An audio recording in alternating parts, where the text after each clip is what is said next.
Brian, screenfiles.com and review. And what I'm looking at today is 2022's American Carnage, directed by Diego Palvez, I believe it's pronounced.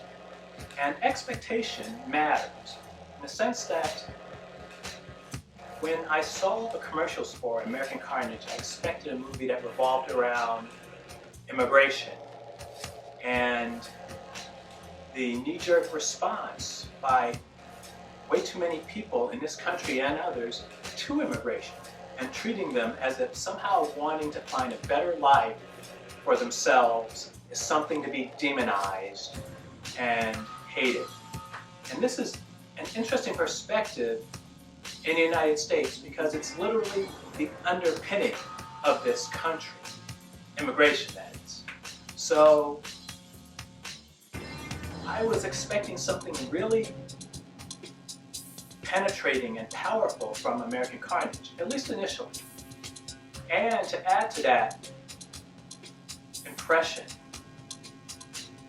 I saw Black Panther: Wakanda Forever twice. And the reason I saw it twice was that its depiction of Namor and the people, I was about to say Tenochtitlan, it was Talokan, were something that I felt immense pride in. Now keep in mind, I'm not even Latino, but watching the depiction of Namor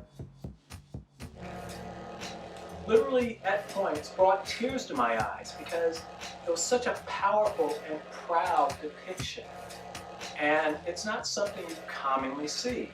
So I expected something along similar lines from American Carnage, though it would be taken from a perspective of movies like The Purge. And suffice it to say, it didn't do that. And in fact, there's nothing particularly Latino about American Carnage, despite being sold as a movie revolving around immigration and the removal of immigrants.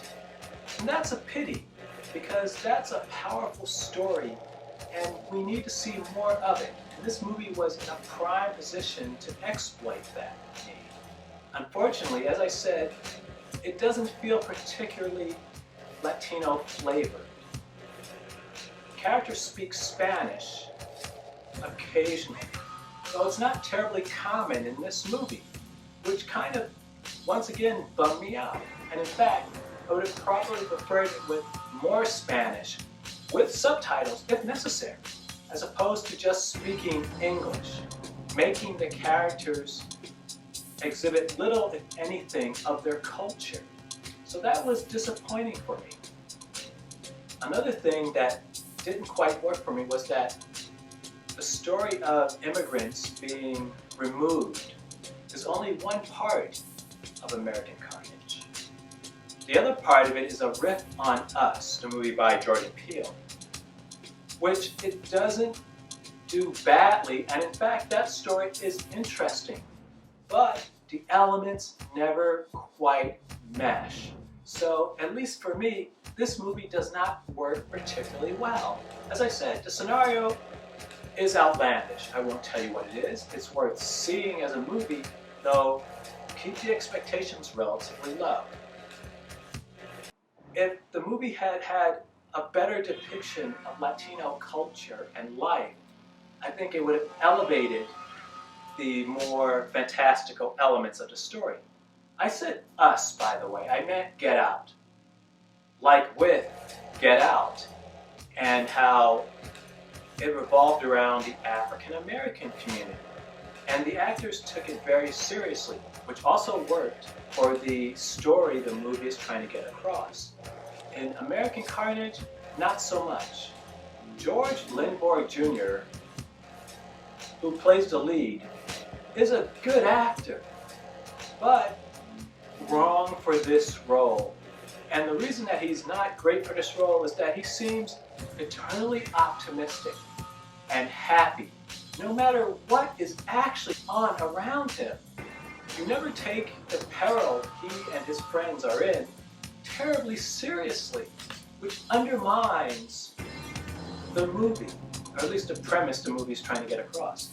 And that's not to say George Lindborg Jr. is a bad actor. He's not. He's just too pleasant, too comfortable seeming in this role. And it does not work.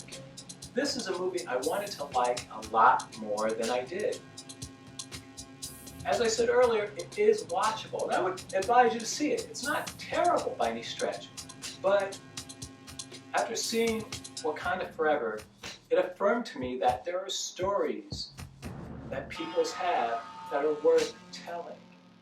The Telecom story in that movie was little more than a very lightly veiled reference to the notion of Europeans coming to places and discovering them and subjugating the people that live there. I didn't expect that necessarily from American Carnage, but I expected something a little deeper, a little more probing, a little more powerful. As it stands, it's watchable, it's even enjoyable at points, but it's not saying a lot, and that's the key. So what do you think? This is Brian with screenfiles.com and reviews. Do you agree, disagree? Let me know down below. And as usual, consider a like or a follow.